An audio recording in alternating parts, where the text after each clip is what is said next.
የኢራን ጣጣ ለሩሲያ ምስራች። የሩሲያ የነዳጅ ማዕቀብ ላላ። He continues, to increase the global reach of existing supply, the Treasury Department is providing a temporary authorization to permit countries to purchase Russian oil currently stranded at sea. የሩሲያ ነዳጅ ከዚህ ቀደም በከባድ ማዕቀብ ውስጥ ነበር። Ukraine has welcomed Washington's move to sanction Russia's two biggest oil companies ahead of EU talks today on using frozen Russian assets to fund Kyiv. የኢራን ሩሲያ አሜሪካ ጦርነት ለፑቲንና ለሩሲያ ያልታሰበ ሲሳይ ይዞ መጥቷል። የዛሬ 4 ዓመት አካባቢ ሩሲያ ላይ የማዕቀብ ውርጅብኝ ያወረደው የምዕራቡ ዓለም አሁን ደግሞ ከኢራን ጦርነት ጋር በተያያዘ ሩሲያ ሆይ ወዴታለች በማለት ጥሩን እያሰማ ይገኛል። የሁሉም ነገር ፈቃጅና ነሽ የሆነችው አሜሪካ ኢራን የሆርሙዝ ነዳጅ መተላለፊያ ጥርቅም አድርጋ መዝጋቷን ተከትሎም በዓለም አቀፍ ደረጃ የኤነርጂ ረሃብ በመከሰቱ አሁን ለዚሁ ማስታገሻ ይሆን ዘንድ ፕሬዚዳንት ቭላድሚር ፑቲንን በጥብቅ ፈልገዋል። በማዕቀብ ስር ያለው የሩሲያ ነዳጅ ያስፈልገናል የሚል አፋጣኝ ማሳሰቢያም ወደ ዋይት ሃውስ ገብቷል። ሁሉም ነገር ምክንያትና ውጤት አለው። ለአንዱ ጉዳይ መከሰት ከጀርባ ያለው ምክንያት ሲሆን የተፈጥሮ ሕግና ስርዓት ነው። ይህ ጉዳይ በዓለማችን ፖለቲካ የሚታይ እውነታ ነው። ከዓመታት በፊት በሩሲያ ዩክሬን ጦርነት ምክንያት በጊዜው በሩሲያ ላይ ኩፍኛ ያበረረው የቀድሞ ባይደን አስተዳደር የአሜሪካንን ምዕራባውያን አጋሮች አንድ በአንድ አስተባብሮ ሩሲያ ላይ ስፍር ቁጥር የሌላቸው ማዕቀቦችን ጣለ። ከእነዚህ ማዕቀቦች መካከል አንደኛው የሩሲያ ነዳጅ ይመለከታል። ሩሲያ በዓለማችን አሉ ከሚባሉ ነዳጅ አምራች ሀገራት መካከል እንደሆነች ይታወቃል። አሁን ደግሞ የኢራን አሜሪካ እስራኤል ጦርነት ተከሰተ። ኢራንም የዓለማችንን 20 በመቶ የነዳጅ መተላለፊያ የሆነውን የሆርሙዝ ሰርጥ ዘጋችው።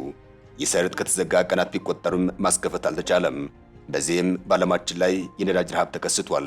በዚህ ነዳጅ አቅርቦት ከፍተኛ ተጠቃሚ የነበሩት ህንድና ቻይና በሕግ አምላክ አፋጣኝ መፍትሄ ይሰጠን በማለት ጩኸታቸውን ከፍ አድርገው ማሰማቱን ተያያዙ።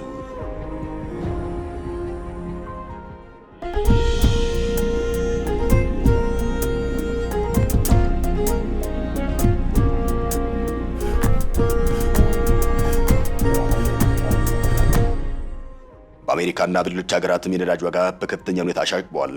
የመርከቦች የባህር ላይ ጉዞ እንቅስቃሴ የሚከታተል አንድ ዓለም አቀፍ ተቋም ዋቢ ያደረገው ሲኤንኤን በዛሬው ዕለት ባሰራጨው አንድ ዘገባው አሜሪካ ኢራንና እስራኤል ጦርነት ውስጥ ከገቡበት ዕለት ጀምሮም ባለፉት ቀናት ውስጥ 16 የነዳጅ አመላላሽ መርከቦች በጉዞ ላይ እንዳሉ ጥቃት ደርሶባቸዋል።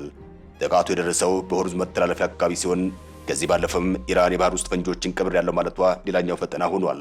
አሜሪካም ከሰሞኑ በባህር ወለሉ ላይ ፈንጂ ሊቀብሩ ሲዘጋጁ የነበሩ የኢራን ጀልባዎችን በመምታት ከጥቅም ውጭ አድርጌያለሁ ስትል ያሳወቀች መሆኗ አይዘነጋም። የአሜሪካ የባህር ኃይል በሆርሙዝ ሰርጥ መርከቦችን የማጀብ ስራ ሊሰራ ይችላል ቢባልም የሚሆን አልሆነም። ይህ በመሆኑም ጦርነቱ በቀጠለበት በአሁኑ ሰዓት የሆርሙዝ ሰርጥ ጥርቅም ብሎ እንደተዘጋ ይገኛል። ይህ ሁኔታ አሁን ያለው የዓለም አቀፉ የነዳጅ ዋጋ ይህ ነው ተብሎ ሊገመት በማይችል ሁኔታ ውስጥ አስገብቶታል። ምንም እንኳን በአሁኑ ሰዓት የአንድ በርሜል ድፍድፍ ነዳጅ ዋጋ $100 ቢሆንም ገሰባዎቹ ወደ $120 ለመወንጨፍ ግን በጣት የሚቆጠሩ ቀናት ብቻ በቅተውታል። ይህን ተከትሎም ዶናልድ ትራምፕ ጫና ውስጥ ወድቀዋል። ያ ብቻ ሳይሆን የመፍትሄ ያለህም እየተባለ ይገኛል። አይኖች ሁሉ ወደ ፑቲንና ወደ ሩሲያ ማማተር ጀምረዋል። ነገሩ የከበዳቸው ፕሬዝዳንት ዶናልድ ትራምፕ አይናቸውን በጨው አጥበው በዚህ ጉዳይ ላይ ፑቲንን ማናገር ግድ ብሏቸዋል። ይህ ጉዳይ በቃ የቀደመውን በሩሲያ ላይ የጣልነውን የነዳጅ ማዕቀብ ቀሪ አድርገነዋል እንደማለት ነው። አሁን ጭንቅ ላይ ነን፣ እናም ነዳጃችሁን ያለምንም ከልካይ ለዓለም አቀፍ የነዳጅ ገበያ አቅርቡ የሚል ሆኗል።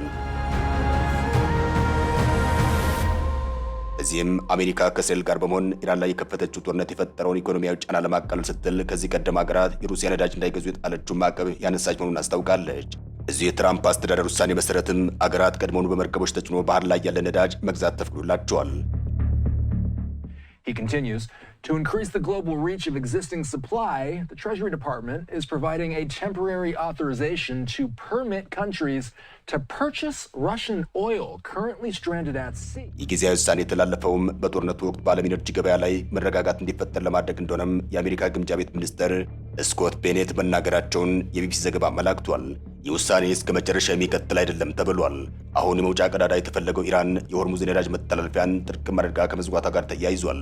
በዚሁ መሰረትም እንደ ቢቢሲ ዘገባ ከሆነ የውሳኔው ተፈጻሚነት እስከሚቀጥለው ሚያዝያ ድረስ ለአንድ ወር ገደማ እንደሚቆይ ተገልጿል። ቤኔት ይህ በጠባቡ የተቀረጸ የአጭር ጊዜ እርምጃ ተፈጻሚ የሚሆነው ቀድሞውኑ ጉዞ ላይ ባለና ለሩሲያ መንግስት ትልቅ የፋይናንስ ጥቅም በሚያስገኝ ነዳጅ ላይ ነው ሲሉ ተደምጠዋል። እንደ ብሉምበርግ ዘገባ ከሆነ በአሁኑ ሰዓት ነዳጅ ከሩሲያ ምድር ጭነው በመውጣት ላይ ጉዞ ላይ ያሉ 30 መርከቦች አሉ። እነዚህ መርከቦች 19 ሚሊዮን በርሜል ነዳጅን እንደያዙ ይገመታል። አሁን ለጊዜው የሆርሙዝ ነዳጅ መተላለፊያ ሰርጥ እስኪከፈት ድረስ የነዳጅ ሸመታችሁን ብታከናውኑ ችግር የለውም የተባለው ከነዚህ በጉዞ ላይ ካሉ የሩሲያ መርከቦች መካከል ነው። በጉዞ ላይ ካሉ የሩሲያ መርከቦች የነዳጅ ግዥን ለማከናወን የአንድ ወር ጊዜ ገደብ ተሰጥቷቸዋል ነው የተባለው። በሩሲያ ነዳጅ አቅርቦት ላይ ማዕቀብ መጣሉን ተከትሎ እንደ ጃፓንና ደቡብ ኮሪያ ያሉ ሀገራት ማዕቀቡን ተከትሎ የሩሲያ ነዳጅ መሸመት ካቆሙ ዓመታት ተቆጥረዋል። እንደ ቻይናና ህንድ ያሉ ሀገራት ደግሞ ማዕቀቡን ወደ ጎን በማለት የሩሲያ ነዳጅ ከዓለም አቀፉ ዋጋ በታች በርካሽ ሲገዙ ከርመዋል። ሁለቱ ሀገራት መሰል ተግባራትን ቢፈጽሙም ከአሜሪካ ጋር ከመወዛገብ ግን ነፃ የሆኑበት አጋጣሚ አልነበረም። የሩሲያ ነዳጅና ጋዝ መግዛት ማለት ፑቲን በዩክሬን ላይ ለሚያከናውኑት ጦርነት ፈንድ እንደማድረግ ይቆጠራል የሚል አቋምን የያዘው የምዕራቡ ዓለም አሁን በመካከለኛው ምስራቅ ከተከሰተው ጦርነት ጋር በተያያዘም ከባድ ኢኮኖሚያዊ ጭንቅ ውስጥ መግባቱን ፊቱን ወደ ሩሲያ እንዲያዞር አድርጎታል። እስካሁን ባለው ሁኔታም በዚህ በአሜሪካ ውሳኔ ውስጥ የሩሲያ ውሳኔ ምን ይመስላል በሚለው ዙሪያ ግን የወጡ ዘገባዎች አልታዩም። በዓለማችን ከ200 በላይ ሀገራት ቢኖሩም ነዳጅና ጋዝን በማምረት በኩል ያሉ ሀገራት ግን ውሱን እንደሆኑ ይታወቃል። የነዳጅ ምርትን አምርቶ ለዓለም ገበያ በማቅረቡ በኩል በፔትሮሊየም አምራች ድርጅት ውስጥ ያሉና የሌሉ በሚል ለሁለት ይከፈላሉ። እነዚህ ኦፔክ እና ነን ኦፔክ የሚባሉ ሀገራት ናቸው። አብዛኞቹ የአረብ ሀገራት ነዳጅ አምራቾችም በዚሁ ኦፔክ በተባለው ድርጅት ውስጥ ይገኛሉ። የዓለምን የነዳጅ ዋጋ ለመወሰን በጊዜው እየተነጋገሩ የምርት አቅርቦቶቻቸውን ከፍና ዝቅ ያደርጋሉ። ይህም የዓለም አቀፉን የነዳጅ ዋጋ ሲወስን ቆይቷል። እንደ ሩሲያ፣ አሜሪካና ካዛኪስታን፣ ሜክሲኮ፣ አዘርባይጃንና ደቡብ ሱዳን ያሉ ሀገራት በኦፔክ ስር ያሉ ነዳጅ አምራች ሀገራት አይደሉም። በአጠቃላይ ሲታይ መረጃዎች የሚያመላክቱት 72 በመቶ የሚሆነው ነዳጅ አቅርቦት ከ10 ሀገራት የሚመነጭ መሆኑ ይታወቃል። እንደ ኢራን፣ ቬኔዙዌላና ሩሲያ ያሉ ሀገራት በአሜሪካና አጋሮቿ ማዕቀብ ስር በመሆናቸው ለዓለም አቀፍ የነዳጅ ገበያ ያላቸው አቅርቦት ተገድቦ ወይንም ዝግ ሆኖ ቆይቷል። በመሆኑም እንደ ሳውዲ አረቢያ ያሉ ሀገራት የአቅርቦት መጠናቸውን ከፍ በማድረግ አጋጣሚውን እንዲጠቀሙ አስችሏቸዋል። ያም ሆኖ የዓለማችን የፖለቲካና ኃይል አስተላለፍ በተለዋወጠ ቁጥር በተመሳሳይ መልኩ የነዳጅ አቅርቦትና ዋጋም ጭምር አብሮ የሚለያይ በመሆኑ ትናንት በልዩ ጥቅም የተንበሻበሹ ሀገራት ዛሬ ችግር ላይ ናቸው። በዚህ ጦርነት ምክንያትም ነዳጅ ጫኝ መርከቦች ተመተው በእሳት ጋይተዋል። በተመሳሳይ መልኩ ኢራን የሆርሙዝ ሰርጥ ጥርቅም አድርጋ ዘግታ ነገሩን በእንቅርት ላይ ጆሮ ደግፍ እንደሚባለው አድርገዋለች።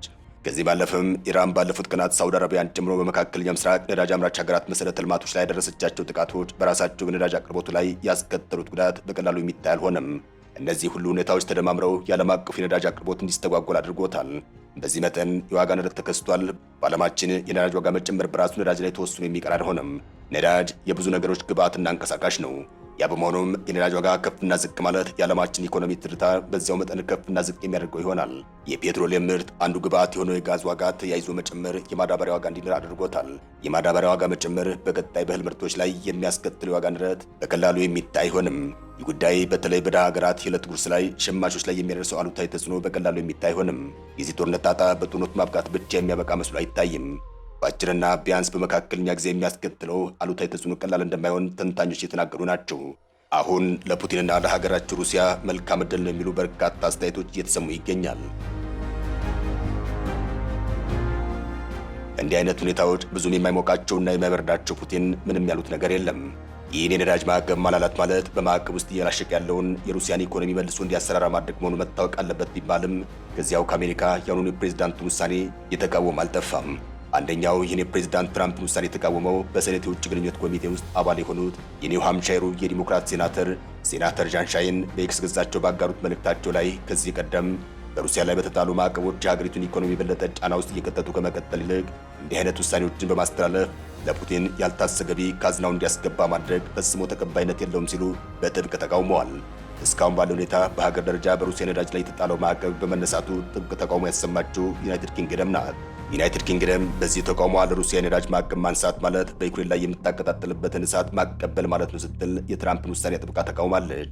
በዚህም የዩናይትድ ኪንግደም መንግስት የዚህ የሩሲያ ነዳጅ ግጭት ተባባሪ አይሆንም ሲሉም የሀገሪቱ ኢነርጂ ሚኒስትር ሚሼል ሻንክስ መናገራቸውን የቢቢሲ ራዲዮ ፎር የዛሬው ዘገባ አመላክቷል። ሲኤንኤን ቀደም ሲል እንደዘገበውም የትራምፕ አስተዳደር ለህንድ ነዳጅ ሸማች ኩባንያዎች በአሁኑ ጊዜ በባህር ላይ እየተጓዘ ያለውን የሩሲያ ነዳጅ በነጻነት እንዲሸምቱ ሙሉ ፈቃድ ሰጥቷል።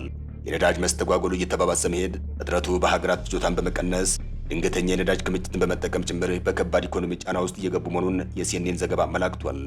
ሰላም ለመላው ዓለም ይሁን። አበቃን። ሰናይ ጊዜን ተመኘን።